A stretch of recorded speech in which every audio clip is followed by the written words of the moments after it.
It's another beautiful Sunday afternoon. This is Rubbin Minds. Welcome. My name is Ebuka Obiuchendu. Thanks a lot for joining us on a weekend of love. Valentine's Day was celebrated on Friday for those of you who celebrate. A lot of us like to say every day is Valentine's Day. But I think it's a beautiful thing that at least one day is kept to celebrate the acts of love. And I hope you're all ready for work tomorrow because Monday is already at hand. The past week has been quite eventful. So much has gone on around the country, whether you're talking about the demolition of a building in Enugu, which was quite a sight on social media during the week, to the Chief of Defense Staff being denied a visa to Canada, which sort of kicked off a firestorm of sorts between both countries. We saw an incident of a student and a lecturer in the Nnamdi Azikiwe University, Oka. There was assault involved. We're hearing that the student has been expelled. There was also the allegations by a U.S. Senator about the USAID funding Boko Haram. The ex-Binance staff who was imprisoned in Nigeria has also come up with so much has just happened this week. And we're going to try and cover as much ground as we can on the show today. I'm joined here now by Precious Omorige, who's a lawyer. Thanks for being here today. Thank you for having me. Okay, I was going to start with Enugu demolition, but let's keep that because that's quite heavy. I want to go to UNIZIK now because that was a lot of people saw that happen. You know, we saw the lecturer tap her on the shoulder. Some say it's a tap, some say it was a push. Nobody seems to know exactly. I mean, we're not there. Whatever side of the divide you are on, the resultant act by the student has now led to her being expelled from what we hear. What did you think of the situation and how it played out? Honestly, I felt that situation was very unavoidable. I felt she reacted overly, but at the same time, you know, I kind of understand how the lecturer reacted. It was something that he couldn't, like, you know, like it was out of the moment. He basically acted with a student disrespecting him in public and on record, like in a video. So I would also say that from the university I attended, I went to University of Benin, things like that would never happen in my time. Like you would never talk to a lecturer back or you know, disrespect a lecturer. In my time, when you see a lecturer come in, you behave and you make sure everything is like in one accord, right? But then I feel like this age and time, we have a different ethics. Everybody feels like they're grown or they're woke. So people feel like they can act however they want in public, but you know. Yeah, I think it kicked off the conversation around, you know, the fact that social media is a part of daily life now. These are things that you can't necessarily avoid. People are going to always record. Phones are a part of our lives now, especially for people in that age category. So maybe to play devil's advocate a bit here, you know, he tapped her, she said something which he heard and allegedly came back and tried to grab the phone to delete the video.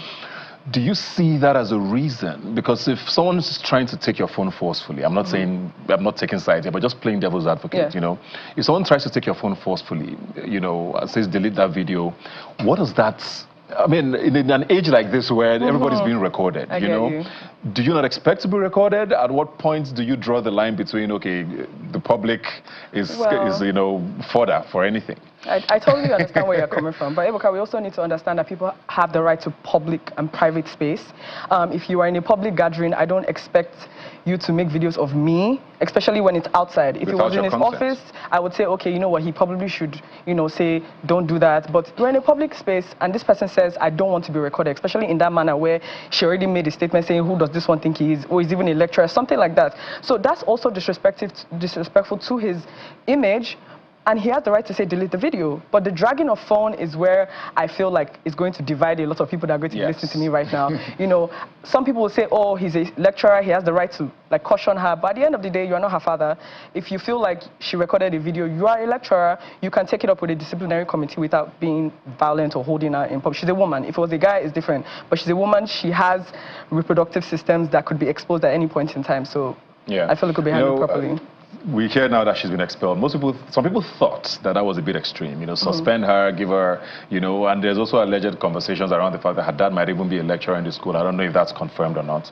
But, you know, like, she's lost her place in school because of this incident. Do you think that was appropriate? A lot of people actually believe it's appropriate. I believe it's appropriate. But there are people who think it was a little too extreme. No, I think it was appropriate because, like you said, in this age and time, social media is valued high above education. Everybody feels like I need to make a video. If I explode on the internet, I would probably not need to be in school. But then, like I said, growing up and going to schools like University of Benin and federal universities, you must hold your lecturers in high esteem. And, you know, back then they always used to say, if you want to graduate, don't look for any lecturer's trouble. I mean, that was the slang we grew up knowing. Okay. So why is it now everybody feels like you're too woke to be scolded by a lecturer? Very well said. Let's move on now to the Enugu demolition. I think we're joined now virtually by the Commissioner for Works and Infrastructure in Enugu State, Engineer Gerald Otiji. How are you doing, sir, if you can hear me? Yeah, good afternoon. Thank you. Thanks a lot for joining us. I just want to go straight into it because a lot of us saw the video on social media and it's currently on the screen now where we saw, you know, the building being demolished and we saw human beings sliding out of a gaping hole in the building.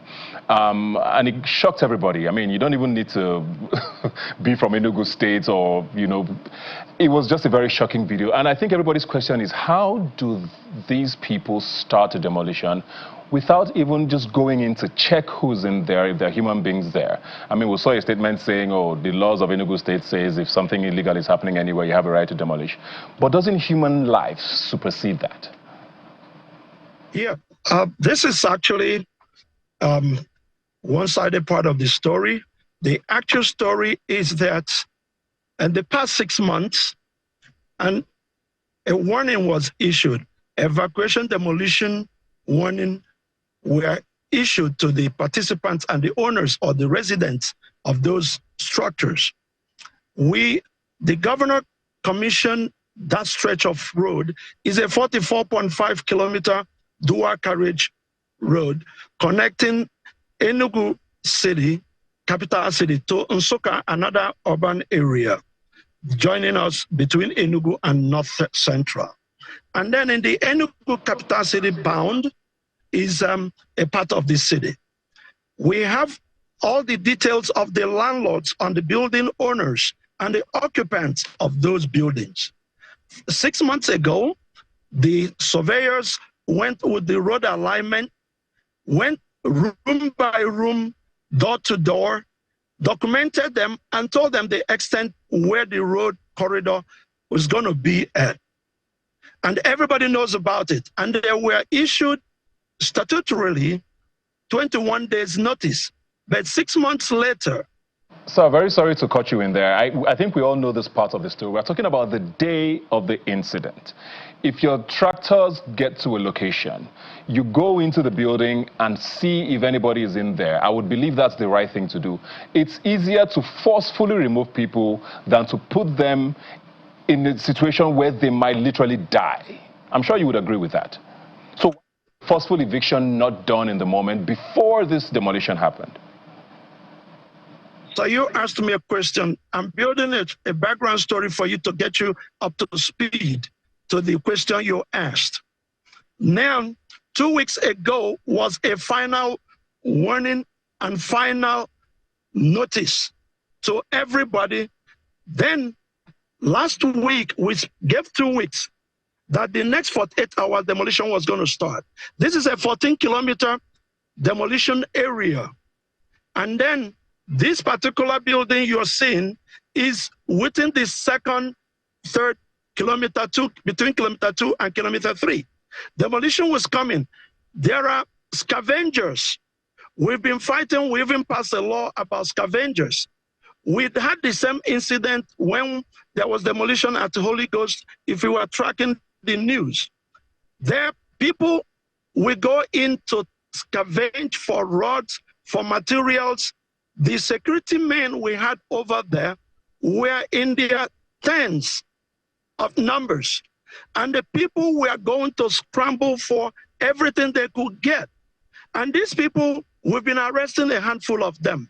Those 2 people you saw sliding down were people going inside those buildings because it was when demolition started that they could get access into any part of the building. They were, I wish you could see the normal live video of the entire stretch. Even while the bulldozers are clearing the debris so that people don't get hurt, majority of the people are still trying to grab things out of it. Look at the crowd. The point you're making, I get the point you're making, and I think I can give you credit for the fact that, you tried for months and weeks to get people out of the building. And we're still talking about the day it happened. And I don't know if I'm reading you right, but you're almost giving an impression that scavengers' lives maybe are not that important, right? Because if anybody else was there, if a commissioner was in that building, if a security operative was in that building, if the son of a politician was in that building, this tractor would not start, regardless of who, of whatever the orders are. Scavengers are Nigerians. Scavengers are probably Enugu citizens. Why do they not matter as much, regardless of what they were doing in the building? I think it's everybody's question. Because death could have happened. That's a wrong notion. The security men went into the building and came down and started demolition. And if you notice the way the demolition was going on, you don't collapse the entire building at once. You start from one side. All these people will be going inside. What we are now trying to do from the experience we got here is that we will take them one story, one building at a time. But the trap of that area is a major corridor. If you do it one at a time, then we have to close down that every other person, if you know this road, we go through the 9th mile corner. This is the only road that connects Nsukka area to Enugu on a star way. So when you start demolition, the moment there's an opening, many people troop in to grab rods, grab things that they could get. That is on you. That is on the state government to prevent that from happening. I mean, I think you have it. These citizens should not be able to overwhelm, whatever plans you have with security to stop that from happening. So that's still an indictment, I believe, on the state government to not have prevented that. I mean, I'm watching this. The decking of the first floor is already slipped. The building could have come down. The other window has an AC there, which means people are still probably living there. I don't know. So it's a bit murky. Is anybody going to be held responsible for this? I guess is my question. Like I said, if you allow me to answer your question, sir, we keep on, as they're bringing, if you have 1,000 people going into a live demolition, maybe we will increase making sure either tear gassing people not to go in. It is like when people are rushing into a stadium, you cannot put straps on every finger or every arm. We tried, but on this particular incident, where only 2 people were caught and it was made viral, it's not the true picture, sir. What if you can go with us? It is still an ongoing demolition because, like I said, it's a 14-kilometer. The first 1-2 kilometers between the 2 and the 3, where this particular building is, when they see that there's something for people to scavenge from, they concentrate there. We learn from the experience of where a normal person will see a live demolition and is going inside there to be able to grab something to come out, be it a glass, a piece of aluminum window, or a door, or the outer part of an air-conditioned structure. If you look at this particular building, the windows are open. Some people are going in while the debris are down to take part of the windows. You keep on chasing them. Look at the person who slided down there. The door downstairs is open, but the security men are there. That's why he chose to use slide down through this opening. This opening, no normal person who lives in that building will slide down through that opening. He will go down through. Just the final question, I just want to hear you clearly. Are you saying nobody's responsible for anything here? Everything was done above board, is your point? Well, it is a government responsibility. Like I said, I'm only addressing the for what happened. It is our responsibility. We have already had a meeting with the Commissioner of Police and other law enforcement agencies to send more people in this particular stretch. Then we will concentrate building by building, and then we'll be controlling the traffic. There will be movement of goods and people commuting on the normal road. This particular road is the road we want to expand. So the traffic is still ongoing. Okay. While we are trying to demolish the building to clear. All right, thank you very much, sir. We've been speaking with the Commissioner for Works and Infrastructure in Enugu State, Engineer Gerald Otiji. Thanks for your points there. Precious, you did hear him. What's your reaction to his, defense of the situation? My reaction is this is Nigeria. And it's really sad that somebody that works in the government would actually say this on air about a demolition that would have cost people their lives. Now, the only thing I probably got from his entire statement was his last statement about, speaking with the Inspector General and making measures to make sure that people are not in the buildings that are going to be demolished. That should have been his first statement. If you are going to do a demolition, there are definitely different steps that are going to be taken. One is the demolition order. The next is notice to the person that you're going to demolish it. And then there's also an adequate time where they can appeal and ask for different ways if this can be avoided. Yeah. After that, there's the demolition, which there has to be an evacuation. How are you evacuating and saying you have security men on ground and people are inside? Yeah. Who wants to be in a building that's going to collapse? It doesn't really make any sense. So if you know people are inside, why don't you beckon on the Commissioner of Police or, like you said, call security agencies to get these people out, and even if you want to, arrest them for being in that place at that time because there is an order, but not demolishing the actual building and saying, from what he's explained, is basically like, we're about to destroy the building. If you're inside, come out. If you don't want to come out, you're on your own, which doesn't make any sense. The reason why these demolitions are happening is to make Nigeria a better place for the citizens.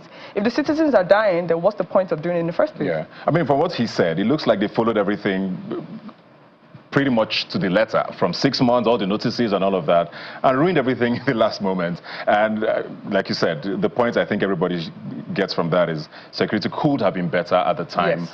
And then humanity, just a regard for, okay, there are people still in here. The building could literally have come down because some pillars were already looking like they had been hit, and then it could have been worse, and we're just grateful that things... Also, there's a demolition happening and people are literally standing and watching. Yeah. That is not even safe. Yes, I hope lessons are learned from this, and I really hope someone is held responsible for this, because the one thing we don't have in Nigeria is consequences for actions, and we need to see more of that. Let's move on now from Enugu very quickly and talk about the Binance situation. That was a very interesting one. We did have the Binance. There were two of them who were held in Nigeria at the time. One of them escaped, although I can't remember the story about it, and the second one went through some processes, and I think is back in the States and has kicked up a firestorm, put out a couple of tweets during the week and named names, members of the House of Assembly, including the National Security Advisor, Nuhu Ribadu, indicting them basically on trying to collect bribes and all of that. And did you hear the amount? Yes, the amounts were crazy. Allegations about, them trying to do this for future political ambitions, and how President Biden at the time refused to sit with Mr. President Tinubu at the United Nations General Assembly because of the consequences of that situation. So the implications were quite a bit, isn't it? What did you think of? Do you think this will be acted on? Because it's not the first time we're hearing names mentioned in situations like this. I honestly believe that the names that have been mentioned must be investigated. Not because we believe the said allegations, but because we need to show the world that Nigeria is not corrupt. Yes. This is an international company and establishment. Regardless of the fact that they're facing legal suits everywhere around the world, this is Nigeria, and they had the same money laundering allegations brought up here. And the amount in question was about $35 million. The bribe they asked for was $150 million. I need that to sink in. And, we've always had this public image of being corrupt. And now, imagine a company coming to say, yes, they asked me for a bribe of $150 million. With names. And he's not afraid to name. For you to name people, it means you are not afraid of the consequences. So I feel like those people need to be investigated to show accountability, like you said. If there's one thing that we need to do moving forward as Nigerians, is to show accountability and show the world that we are not what they think we are. Thank you very much, Precious Omorege, lawyer, and of course, once again, the Commissioner for Works and Infrastructure in Lagos, Engineer Gerald Otiji, for joining us. We're going to take a break and be right back.